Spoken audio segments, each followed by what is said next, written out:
বাবা, তুমি আমার ক্লেটা কেন নিয়ে গেলে? তুমি তো জানো আজ স্কুলে ক্লে আর্ট প্রতিযোগিতা আছে।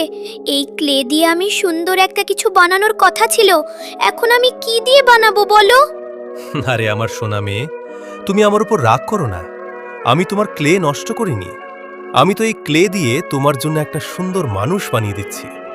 আমি চাই তুমি আজ প্রতিযোগিতায় নিজের সেরাটা দাও, আর সবাইকে দেখিয়ে দাও তুমি কত সুন্দর কিছু বানাতে পারো। তোমার মুখের হাসিটাই তো আমার সবচেয়ে বড় আনন্দ।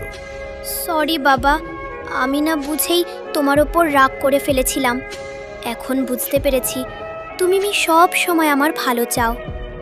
আমার জন্য এত সুন্দর করে ক্লে দিয়ে মানুষ বানিয়ে দেওয়ার জন্য তোমাকে অনেক অনেক ধন্যবাদ বাবা। আর বন্ধুরা, তোমরাও যদি তোমাদের বাবা মাকে সত্যি ভালোবাসো তাহলে ভিডিওটাতে একটা লাইক আর চ্যানেলটা সাবস্ক্রাইব করে দিও। তোমরা তোমাদের বাবা মাকে কতটা ভালোবাসো কমেন্টে জানিয়ে দাও। আর তাদের জন্য একটা লাল হার্ট দিয়ে ভালোবাসা জানাতে ভুলো না।